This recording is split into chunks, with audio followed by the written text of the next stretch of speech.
Hi, I'm Liz. And I'm Rhea. Welcome to Karma's My Bitch, a podcast about love, Sex, connection, abundance, joy, purpose, peace, and how life isn't simply the stories we tell ourselves. Okay, so I'm going to get like a little sentimental because this is going to be the last season we record in person in this flat. I know. How weird is that? I know. I mean, we should have done it in the utility closet just for good times. I don't think my back would have been able to handle it. I don't think my bum would have fit. I didn't think of that. Yeah, so this is a really significant season for many reasons. Is that the first reason? Yeah. That yeah, it's the because we are really, of something. Exactly. We are really capping off, 10 fucking seasons, Rhea. That's a lot. That's a lot of hours spent talking about KMB. Shit. But is there more seasons to come? Yes, there are. How many? We could have at least 14 seasons. Well, they have to because we haven't started the B of our name yet. True. Although this season, not to give everything away, but this season will cover a little bit of that B, the cool. Bliss in our name, because we're going to kind of bridge from magic to bliss. Okay. And this will be the final season of magic. Okay. I'm sure magic will still crop up here and there because it usually does, as karma does from time to time. So, but then we're going to head into starting season 11 will be bliss. Okay. But there's, while there's nothing after bliss, right? We can still keep going and going and going. So I suspect from what I kind of gathered, there might be more esoteric stuff. Okay, and maybe more practical stuff too. Yes. I'm like, so it's really interesting. Does infinity really exist? Like they can go there. Okay, fine. Yeah.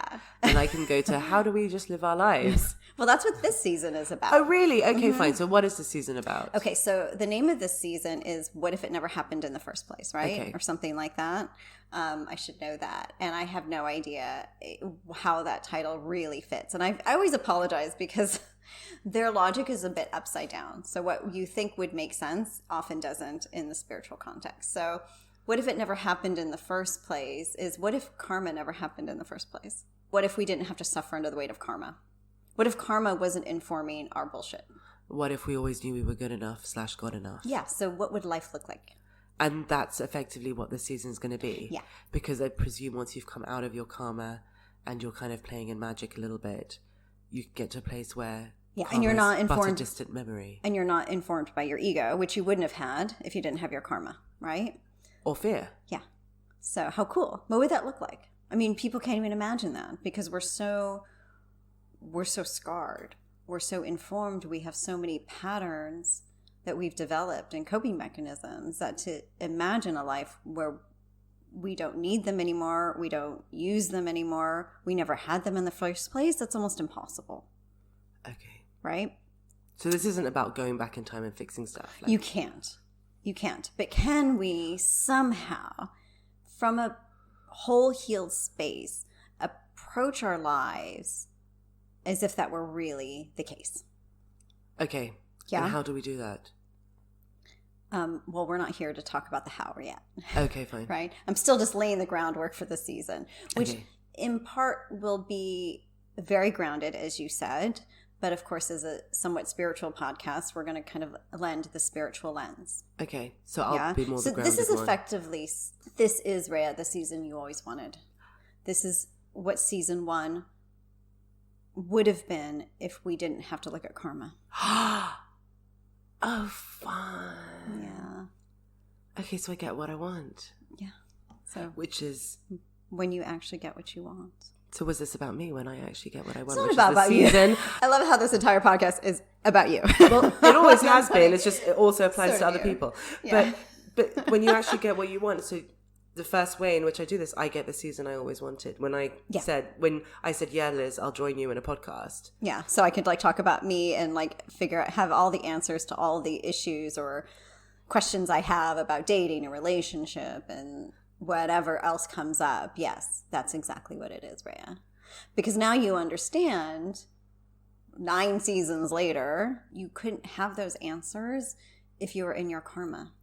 And that's part of the problem when you look at a lot of self-help and solution-based mediums, right? Books, podcasts, whatever. is that until you've tackled karma, you won't figure out anything. Nothing will fundamentally change in your life if karma is constantly banging on your door. If you don't think you're good enough and you're not taking your power, how the hell are you going to create a life that you desire from that place? No, I mean, you could create situations, as we know. You could maybe design a circumstance, and that will feel really good, and that will, in that moment, make you feel perhaps empowered or well on your way to having a better life. But again, we're looking at the internal workings. And until those shift, nothing can fundamentally shift on the outside. So we've shared enough with people, I think exhaustively, that we can now not go back, but now we can sort of begin again. How nice. Yeah. People will be ready because of the shedding period they'll have gone throughout this year. And that is why this will drop when it does. Yeah. What is the progression of these episodes? Exactly. The progression of this season, interestingly, it's going to be 12 episodes and then 8 episodes. So we're going to be talking about sex and dating and cheating and relationships. So that's going to be a lot of the first 12. And then the 8 episodes are going to be elevating somehow. As we always know, the later episodes have to do with the more spiritual context. And they tie everything in together. Yeah, they do. Okay, fine. But otherwise, unlike the previous season, there doesn't have to be the same depth. Oh, nice. In that way, which is the kind of tiring part. So, yeah. And also it's just much more my jam. No, it's not going to be easy for anyone pretty much over 25 to really imagine a life outside of separation. And for people under 25, it really depends on what their circumstances have been in life, that whether or not they've been able to hold oneness, or if they've been exposed to too much separation, that they followed in their parents' footsteps or their community's footsteps. And just to recap, when we're talking about oneness and separation, because it is the start of a new season, when we talk about separation, I'm not even going to explain what karma is. There are enough books and podcasts out there that you can figure that one out. Yeah. But when it comes to separation, which I imagine will be something we need to talk about every now and again, it's, well, you call it spiritually, I and God are not one. What I call, effectively, there's a right, there's a wrong, there's a good, there's a bad, there's judgment, there's shame. It's just there's a separation between who we are and what we really desire and what we believe we can have. Right. And what we want. And there's hierarchy. Yeah. And there's a hierarchy among those wants and needs and desires as well, right? The thing about separation is that it tells us that in order to get what we want, we have to sacrifice. We have to work hard. We have to earn it. We have to pay our dues. And our success has to look like someone else's. Right? There's no way to define what work means for you, what life means for you, and what success means for you. And that's really for me, and I guess in coming into this episode about kind of like, or this season about my non-karma life, that's one of the kind of big things really that we need to remember, because that's one of the things that our karmic undoing process teaches us. When we're living in separation, it means we're separate from ourselves. And if we're separate from ourselves, we can't possibly know what is in our best interest. We can't possibly know what is in our highest good. We are not necessarily living from a place of trust or faith that we can figure out what's right for us in terms of what we want to be doing in our lives, what we're here for, what is our purpose. Yeah, and simply we can't believe we can create the life that we desire, right? Ever. Even in spirituality, right? When you look at manifestation, law of attraction, all those couple of things, right?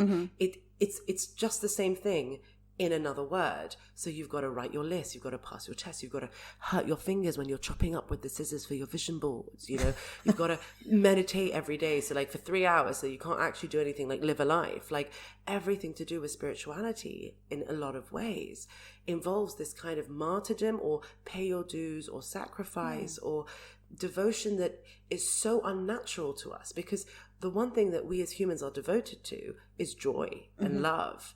But when we try and channel that devotion into things that we feel kind of like the hard bit to get to the nice bit, like in a way, we just ensure that the nice bit never really comes. Yeah, or it comes sporadically. And the issue, and I know we've said this before in previous episodes, so I'm not going to belabor it. The issue with a lot of spiritual modalities is that they came through as a way to ease our discomfort in separation. the thing is, and the issue with those is that they still promote separation because it's still all separation informed everything. Even if it's well intentioned, it still cannot, because either the person who brought it forward or whatever they were using to inspire still has its roots in separation. People really need to understand how much separation has just informed our lives, our world, our communities, to the extent that so little of what we do exists outside of separation. Well, it's what you said about this season. We couldn't have done this 9 seasons ago. No, because actually it would have just been in separation on both of our sides, right? Yeah. We didn't really fully understand what it meant to make karma your bitch, what it meant to, kill your fear, kill your ego, understand that you are good enough, and more than that, you are God enough, that there's more than just this so-called life in front of our eyes, and actually you have power. Yeah. And it's not just power to make choices, but it's power to go along your fate and bring that fate to life. Yes. And that's really huge. It's huge. And one that I think is going to be difficult for a lot of people to wrap their minds around. And I get that. I get that it is really difficult to understand because we feel so bound. And also because so few of us have actually ever managed to do it. Even the last seasons that we've been talking about, season 8, season 9, they were very much spirituality from this kind of very theoretical place, which is why I'm so excited about this season, because let's talk about it from a practical space. Let's talk about how you actually create what you want. So even if you're in a fully conscious space, so maybe you're not fully there, but you're open-minded enough, you're open-hearted enough to the possibilities of something that resides outside of anything you could possibly conceive of, that there is something within your fate that is written and unwritten, and if you get to that unwritten bit, can you just imagine what's possible? But can I tell you what I've noticed, and it's kind of pissed me off about myself, if I'm honest? Okay. And it's also confession time. As I was telling you yesterday, that it's almost like I know what I desire. Oh, yes. I know what I desire. Like those big pieces, I know what I desire. But it's almost like I don't actually want them. So like I'm more comfortable staying in this like really weird stasis where I'm playing. Pause. So we'll explain what that looks like or why that is. And that has a lot to do with the fact that you're really deciding your fate at the moment. This is still the written bit, but you have a say. And you're trying to exercise that say, and you're trying to figure that out. That's where, it's not free will, because free will would presume that you have an entire spectrum of choice. When you're within your fate, you have options, like almost limitless possibilities, but all of the choices you've been making have been removing or eliminating those limitless possibilities, narrowing them down more and more, because you are still one person. And you're choosing your path. Your path is written, but certain elements of your path are not necessarily laid in stone. But that's what it means in terms of, these are things I know I desire, but I'm not sure how much I really want them. We're really having to release ourselves from the expectations of what life is supposed to look like. All the paradigms, right down to relationship paradigms. So we have, in many ways, thrown out the baby with the bathwater of late, in terms of like, now no one's getting married, now no one's having children. It's like we've gone this other extreme, but we've had to do that because we're really trying to release ourselves from the binds of what these paradigms and archetypes have done to us and the damage that they have wrought. They have served us well, but we can't live with them anymore. So by living without them and utterly not choosing them, it allows you to create your own relationships and paradigms. Exactly. Okay. Fine. But then the thing is also, then this is the other thing I sometimes wonder is it just that we fear success more than failure? Because, I know in my karma, we always laughed. Like the theme tune was, it's good until it gets bad, right? Yeah. Every relationship I had, every time I got excited, every time I thought something was going to pan out, it blew up in my face, right? Mm-hmm. And that still had a hangover even post-karma, in what we would term hell, or in what we would term the early stages of 5D and beyond, right? Like that idea does stick with you, and it's one of the hardest to unravel, right? And I know that the reality is, like, post-karma, that just things keep going on and on, right? Like relationships weirdly transform, or they dissipate gently, that your job just evolves, and it evolves so naturally. I know that things just go on without an end, and it's not that things blow up, but that fear of what if there's nothing apart from my misery at the end of this giant high is waiting for me a low, is something that I think does strike hesitation. But we also like the predictability, right? We like the familiar. And so, of course, in some ways, it's easier to be living in our karma. It's still easier to be expecting the disappointment and the unmet expectation because that's what we've always known. And so as much as we talk about, oh, wouldn't it be nice if life could be different, or if we don't ever have to have that, but then yet we're equally suspicious of anyone who says it is possible. Yeah, and then we're like looking for it. Well, I guess the two things I would add to that. We doubt them, or we look at Tony Robbins, we think, okay, he'll probably be the only one who can do it in this lifetime. And you're like, bitch, well, no, if that guy can do it, anyone can do it. But because we become complacent, right? We also have these fabricated milestones. Life is good enough if I've managed to get married, if I found somebody who can like put up with my bullshit or tolerate whatever, and that relationship's lasted X amount of years. Yeah, even if we don't sleep in the same bed anymore, or we like rarely have sex, but that's okay, right? Because everything we stayed together, we just didn't get divorced. Yeah, well, somebody's going to take care of me in my dying days, but will they? I don't know. Well, effectively, that's the whole thing, right? Like, and I remember thinking about this recently, how much of these milestones and how much of everything are we living? Or are we just dying slowly? Yeah, we're just preparing for our death. Yeah. Okay, well, when I've died, I can say I ticked off these things that I had to do, and I had pockets of joy. But guaranteed, anyone you speak to who's really old or about to die, I've heard this now 6-7 times from people, right? Where they just say, I wish I fucking lived more. No, we're all preppers, whether we realize it or not, right? Which is, we're all preparing for the end of days. We've always done that, A lot of religions are based on that.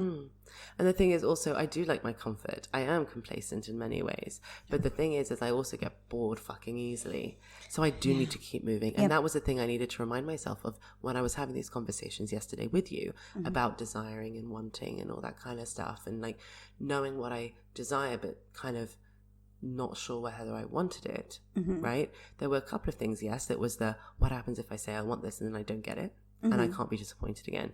Second one is, I don't know what this looks like, so it freaks me out, and I might not want it when I got it, so maybe it's easier not to want it at all. But the third is, I know this place. I know where I'm at right now. I can navigate this portion of my life. And whether or not it's making me bored and it's making me want more, and I'm ignoring that wanting more over and over again until effectively I start squishing my spirit and my life force into like nothing, I'll stay in complacency for as long as I can. And that's the bit I really need to work on, to be honest. When it's time to move forward, you're always ready to move forward. It might be a day, it might be an hour, it might be a month, but you are. So you're not trying to drag your heels and trying to pull yourself back just because it's what you know. Yeah. You end up not only stunting yourself, but you end up removing the joy that you'd infused in your life. When you finally do act, when you kind of come out of that complacent state, sometimes it's not as fun. You're not experiencing your true power because you've brought so much resistance to it. Interesting. Right? And so it's more helpful just to, again, like I told you yesterday, what a significant conversation that was. Better baby steps than no steps. And better not holding yourself or holding yourself in judgment for not embracing something or not panicking, because you were trying to work yourself into a panic. And I was like, why are you using these like panic words? And I was generally just trying to use honestly, I was trying to panic myself into wanting to do something. And then you were like, and I was like, oh, but I'm not that panicked. And then I literally was trying to panic myself. I was like, maybe if I create a panic inside, I'll do something. Right. And there are people who do. Yeah. My husband, artificial stress. It is his natural state. And so it's something that if things are not stressful at all, he'll need to create it in order to move. Right? So what does one do when they're in that space and they need to feel like they need to move forward rather than creating panic? What helps, and this is why, and I know it's going to sound so trite to people, they're going to be like, whatever. Joy. The more fun and joy you're having in your life, believe it or not, the more you're going to want to keep it. You're actually naturally infusing enough light in you that you are lighter. And then you can propel yourself forward. Exactly. Forward movement or progression is a lot easier when you're lighter. If you're denser in terms of you're weighed down by your stress. Or sadness. Or for some it's anxiety, which by the way, there's more stress than anxiety in most people. They just, everything is about anxiety, but trust me, it's actually people are just really under the weight of a lot of stress. if that's really what you're experiencing, it weighs you down. So really it's about just find a tiny thing to do that brings you joy for 5 minutes, and then it'll grow Laughter. and grow and grow. Exactly. The more laughter you have in your life, the more company you have in your life. And I don't mean like empty company. I don't mean empty social situations. I just mean Connection, meaningful. intimacy. It can be. It doesn't even have to be as deep as intimacy. It could just be as fun as like a pub quiz where you're just really enjoying and, you know, maybe your mind is firing or something like that. I love a good pub quiz, but it could be something like that. But and the more you're doing that, the lighter you are, the more likely opportunities will come to you. Is that how it works? Or that you'll look out for them more. Okay, and take them Yes. more. Exactly. Okay. You just get hungry again. So for because you example, want more and more of it. Okay. That's why. Interesting. And that's how you keep moving forward. I guess it makes sense. Like last night I went to the theatre with a friend of mine, right? I was like kind of pushing myself to go a little bit, had a great time. On the way home, I was talking to another friend, and for some reason I typed concerts into my phone. And it turns out that next week is one of my favorite artists having a concert in a really great venue. So we booked on the spot. And I thought it's so funny. If I hadn't gone to the first one, I wouldn't have gone to the second one. Yeah. And so I'm going to you just keep doing more and more and pushing yourself more and more. But also the weather makes a difference. I'm just saying. No, it does. It really does make a difference. I could give you other options or solutions, but those are the things that will cost you less. Okay, fine. Right? Like, yes, you could just go and plan something that's a bit more, you could take a trip, or you could, you know, there's other ways in which we could stretch ourselves, but that requires a lot more effort and planning and money. But fun and joyful things don't have to cost a lot or anything really. And that's really what you want to be looking out for. Fine. Because that's probably the most doable approach. Because the beginning or start of anything is when we experience the greatest potential of all that can be or become, if you can believe that. And you need to explain it to me in other words. So when we're making a choice to do more than just exist in our lives, but that we want to do something with our existence, right? That we are alive. That's our being. And the becoming, it's effectively grow and evolve, in other words. Oh, God. Okay. All right, fine. But maybe a little less snooze. Yeah. Right? Something that has yet to become or be is something that still has to be fully made or decided. And that's an action. So it's the process of. So it's like magic and creation 101. So is it a bit like, all right, I've been sitting at home for a month and a half doing nothing and I've decided to start living. The choice that I make to start living, all of a sudden there's all these possibilities. How am I going to live? What am I going to do? Yeah. And that's what you mean, because I haven't become who I'm going to be the next day after I've made some of these choices.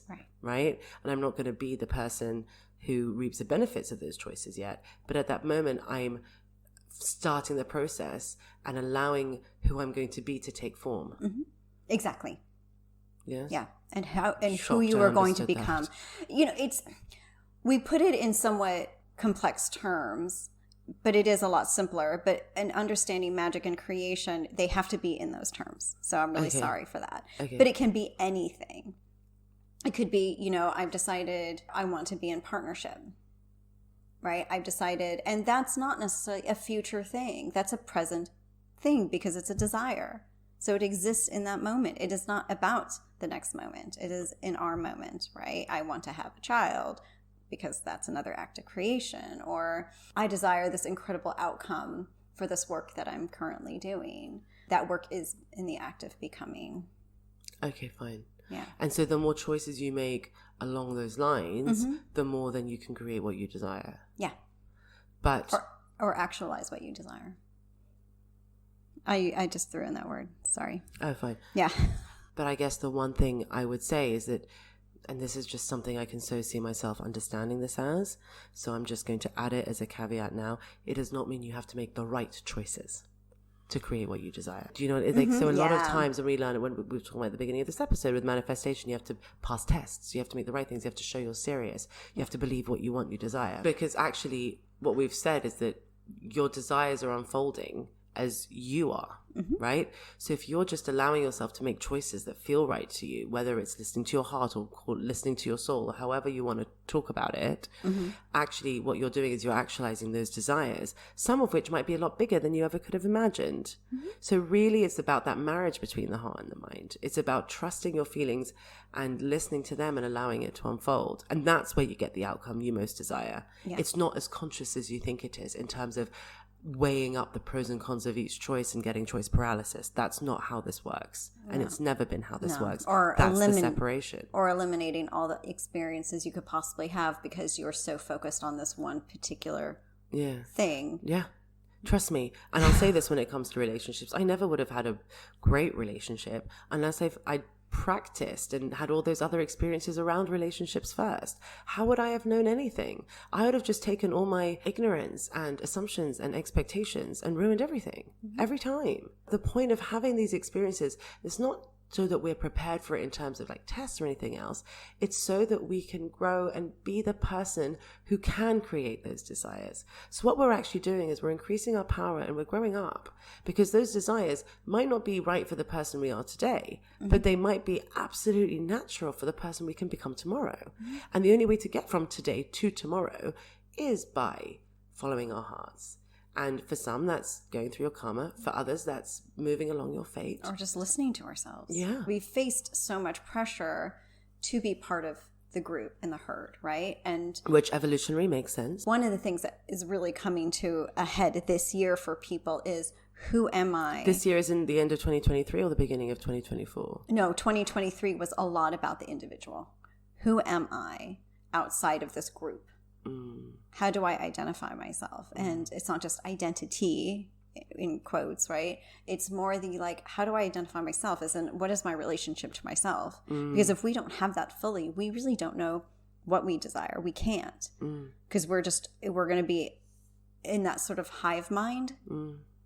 That's why clarity is so important. It is. Because it's actually, and this is what I find so fascinating about clarity, because I always thought clarity meant you had to have the list. I don't know why I keep going back to this fucking list today, but that's where we're on. You know, I'm just telling you, I'm seeing it over Insta a lot still, you know. There's like a couple of podcasts I follow. Yeah, so it's not that's not what we mean about clarity, as in I can see what my life looks like. Because actually, all you should really be able to see is the next step, maybe 2 or 3, as we've discussed, right? Yeah. The most you can really see is about 5 to 7 steps ahead. And that's when you're really so far in your fate that you can really see, and it won't be in everything. It'll only probably be in 1 or 2 things. So that kind of clarity is impossible. And you wouldn't want it, because actually it would limit you to what you know. Effectively what you're doing is you're not allowing yourself to grow, you're just allowing time to pass, and those are 2 very different things. It narrows things the more you know so much, because then you're trying to, from a logical place, create it, but from a kind of more spiritual place as well, you're trying to create the future based on who you are today. And that means that your future will be limited to who you are today. Exactly. And so what you end up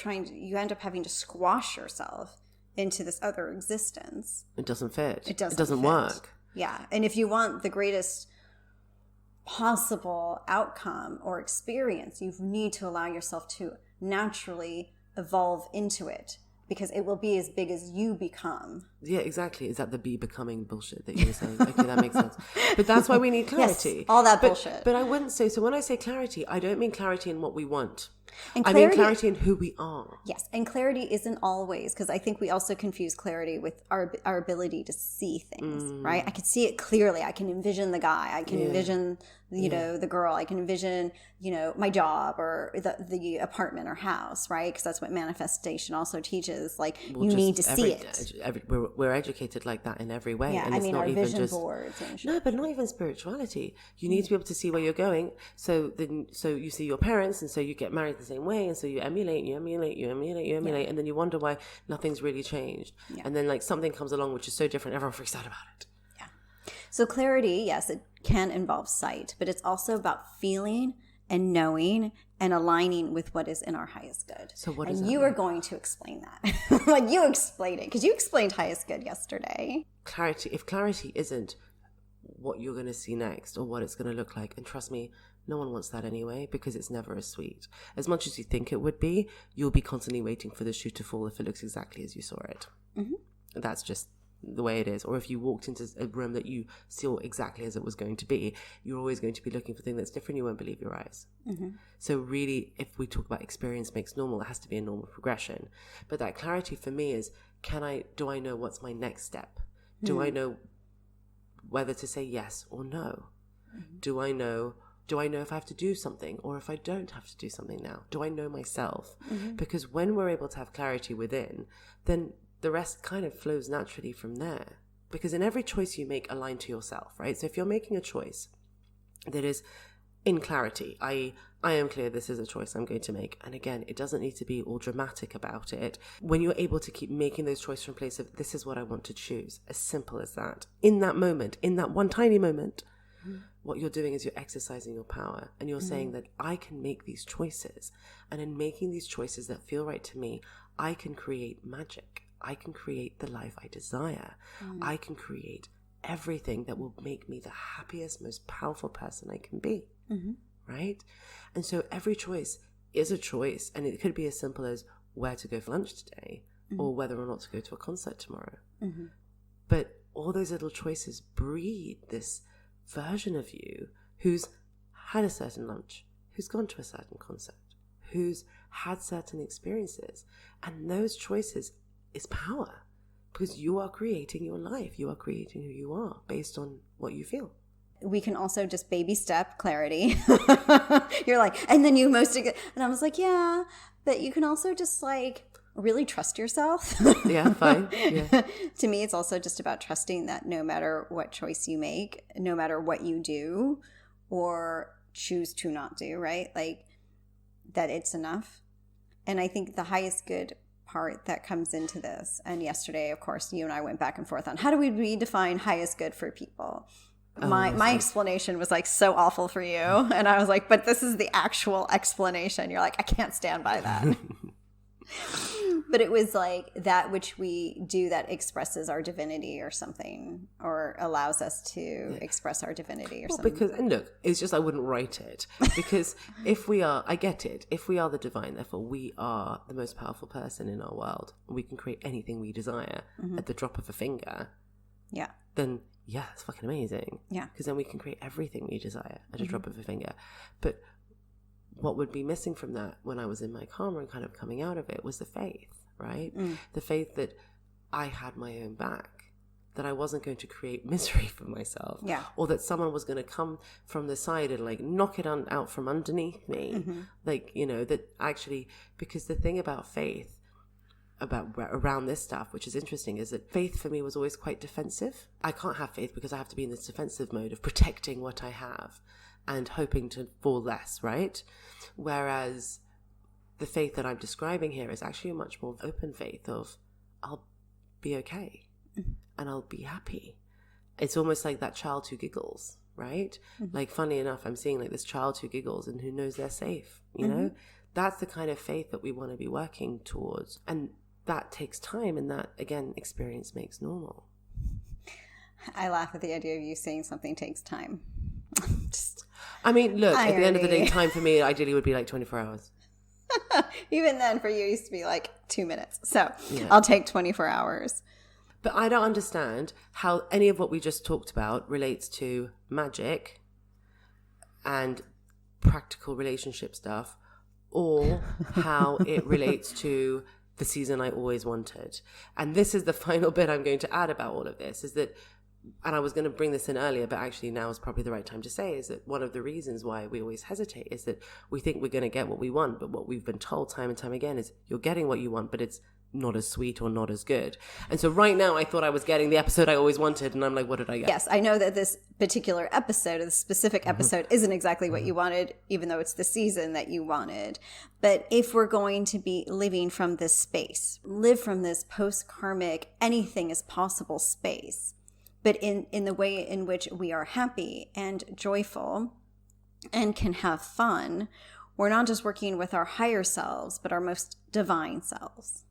Yeah. And so that's why we really needed to kind of like lay the groundwork before we get into the other episodes. So yes, it's everything you wanted, but maybe not exactly as you wanted or envisioned. Which is always the way it goes anyway. Could be better. I leave room for better. I mean, listen, like in the previous seasons, we talked about the mechanics of magic. What we're also going to be doing in the season, and I think in later episodes of the season, is what it means to be in co-creative partnership with the divine. So if in the previous point of we need to be able to live from the one truth. There's only one truth, which is that we are the divine, and therefore the divine is in all. And we are part of the all, and hence we are all connected, and that is oneness. And so to really be able to live from that space, in which case then life gets to be a lot more fun. Like you said, that's where you just get to create things, you know, at the drop of a hat. And I almost wanted to caveat that statement with, well, yes, you can, but everything's going to be always in line with